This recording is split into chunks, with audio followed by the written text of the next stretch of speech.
하느님의 나라는 눈에 보이는 모습으로 오지 않는다. 보라, 하느님의 나라는 너희 가운데 있다. 오늘 지혜서가 이야기하는 것 중에 지혜는 거룩한 영혼들 안으로 들어가 그들을 하느님의 벗과 예언자로 만든다. 하느님께서는 지혜와 함께 사는 사람만 사랑하신다. 지혜가 영혼 안에 들어와야 하느님의 벗이 되고 예언자가 되고 그런 사람을 하느님께서는 사랑하신다고 이야기를 합니다. 그렇기 때문에 우리는 이 지혜를 청할 줄 알아야 합니다. 지혜를 청할 줄 아는 게 지혜입니다. 어리석은 처녀들은 등은 가지고 있었지만 기름은 가지고 있지 않았다. 그러나 슬기로운 처녀들은 등과 함께 기름도 그릇에 담아 가지고 있었다. 신랑이 온다는 것만 알고 있는 것, 즉 지식만 있어 가지고는 구원받을 수가 없습니다. 지식을 실천해야 하는데 그럴 힘은 하느님이 주셔야 합니다. 누구에게 주시느냐면 청하는 사람에게 주십니다. 그래서 구하라고 받을 거라고 약속하시거든요. 그러면 어리석은 사람은 청하지 않을 뿐더러 교만한 사람도 청하지 않습니다. 어린이처럼 청하라고 그러면 청할 줄 아는 사람이 되는 게 필요하거든요. 사람들이 좋아하는 거는 천국은 좋아합니다.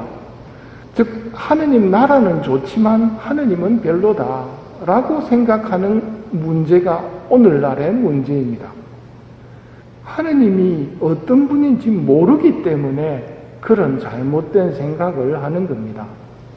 천국이 천국인 이유가 하느님 때문입니다. 그런데 우리는 하느님에 대해서 잘못된 정보들과 거짓말들을 하도 들어가지고 내가 천국 가는 거는 좋지만 천국에서 하느님이 바로 내 옆에 있다. 이거는 나 정말 불편하다. 이렇게 된단 말입니다.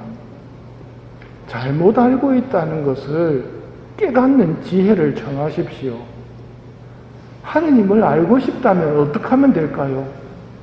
필립보한테 하시는 말씀, 내가 이토록 오랫동안 너희와 함께 지냈는데도 너는 나를 모른다는 말이냐? 나를 본 사람은 곧 아버지를 뵌 것이다. 그런데 너는 어찌하여 아버지를 뵙게 해주십시오 하느냐?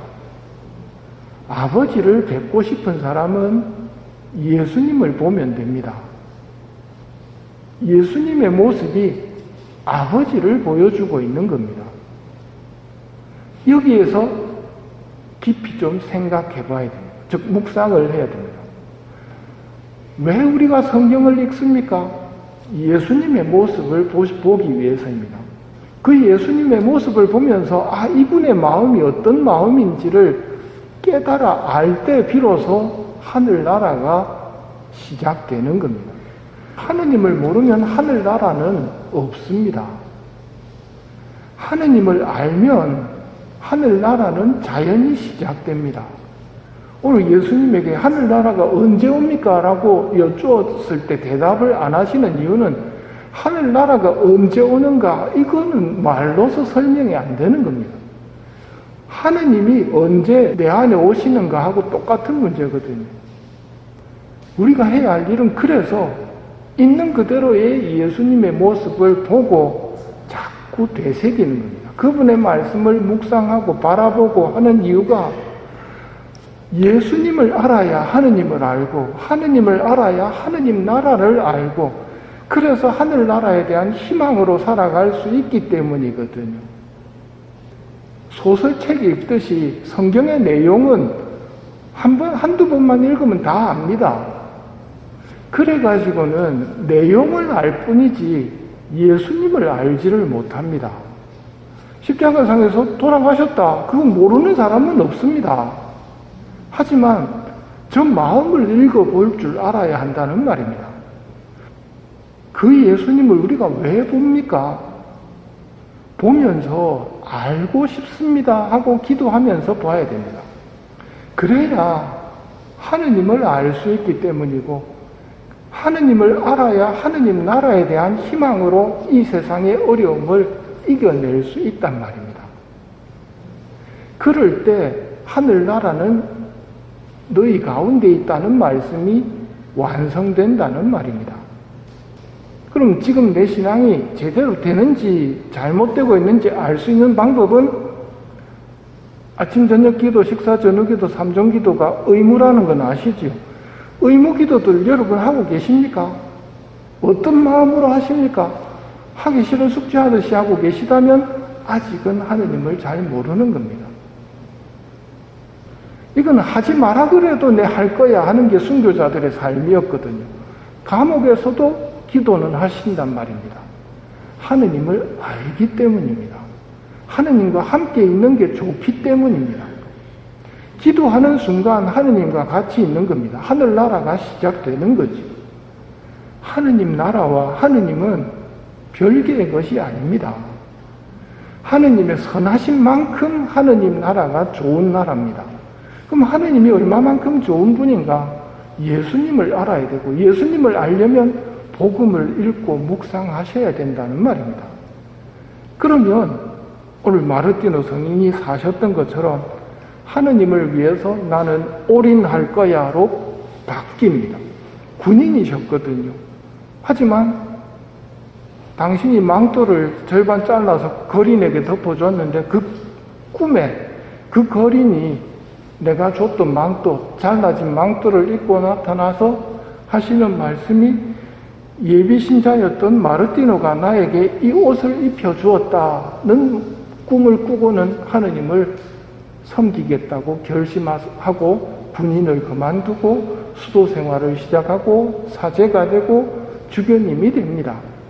하지만 예수님을 늘 바라보고 있었기 때문에 고위 성직자로서의 편안한 삶을 사신 것이 아니라 인근에 있는 수도회 공동체의 수사님들하고 같이 생활을 하십니다.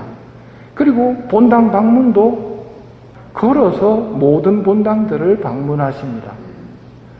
이런 삶을 살면 여기에 신적인 힘이 깃들이게 됩니다. 그 힘으로 이단을 물리치고 많은 병자들을 치유시킵니다. 주교님이 돌아가신 다음에도 신앙인에게 죽음은 여기서 살던 분이 하느님 나라에서 사는 걸로 옮겨감이지 없어지는 게 아니거든요.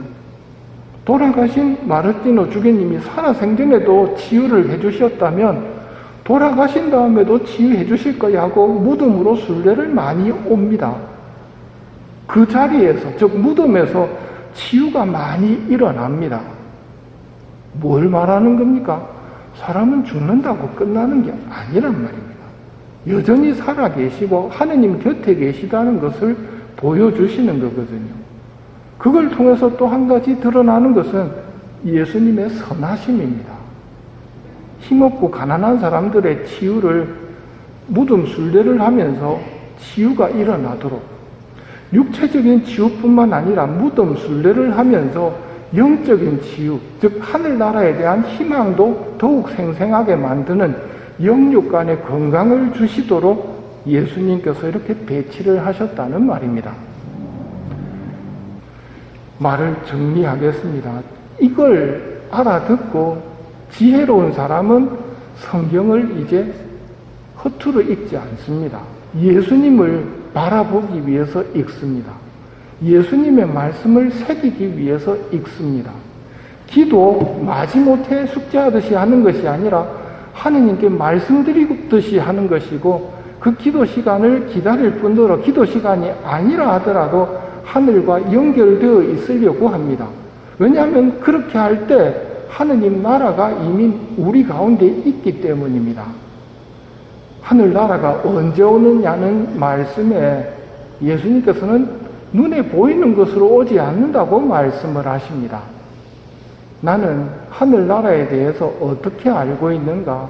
그 하늘나라에 대한 희망이 어느 정도인가?